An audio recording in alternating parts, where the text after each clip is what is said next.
Expand design, a roomy cabin, dual tone interiors, 15 smart utility spaces, and a large boot space, all there to expand your life. Welcome to Easy Space. எரிபொருள் குழாய்களில் ஏற்பட்ட வெடிப்பு காரணமாக பெட்ரோலிய கூட்டுத்தாபனத்திற்கு 80 கோடி ரூபாவுக்கும் அதிகமான தொகை நட்டம் ஏற்பட்டுள்ளதாக தொழிற்சங்கங்கள் தெரிவித்துள்ளன.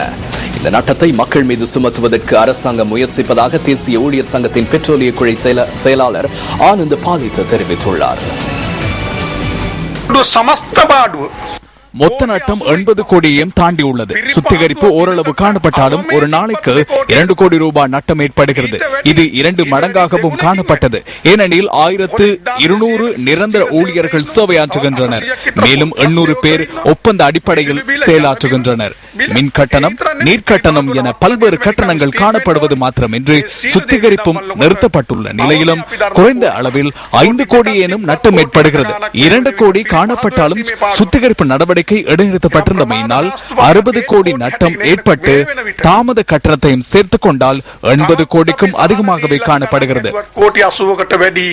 தொழிற்சங்கங்கள் தமது அரசியல் நோக்கங்களை நிறைவேற்றிக் கொள்வதற்காக இவ்வாறான போலியான விடயங்களை கூறுவதாக பெட்ரோலிய வளத்துறை அமைச்சர் அனுர பிரியதர்ஷன யாப்பா தெரிவிக்கிறார்.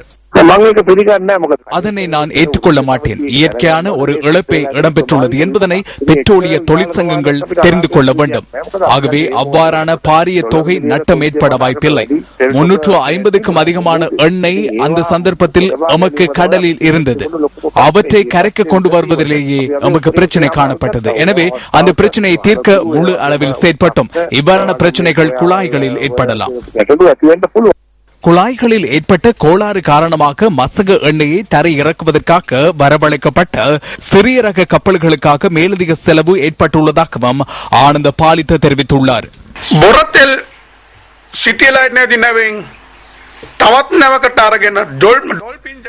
மசகு எண்ணெயை சிட்டி அலைட் என்ற கப்பலிலிருந்து மற்றும் ஒரு கப்பலுக்கு இறக்கி சுத்திகரிப்பிற்கு வழங்கப்படுகிறது. அதற்காக மற்றும் ஒரு கப்பலும் வரவழைக்கப்படுகிறது.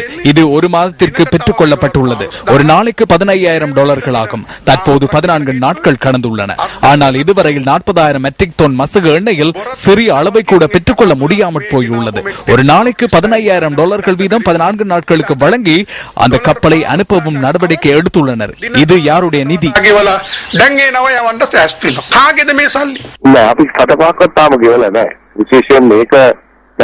ஒரு சதம் கூட வழங்கவில்லை. இதனை எமக்கும் கப்பல் நிறுவனத்திற்கும் இடையில் பேச்சுவார்த்தை ஊடாக முன்னெடுக்க வேண்டும். இது இயற்கையாகவே இடம்பெற்ற நிலைமையாகும். ஆகவே தாமத கட்டணம் தொடர்பில் கலந்துரையாட முடியும்.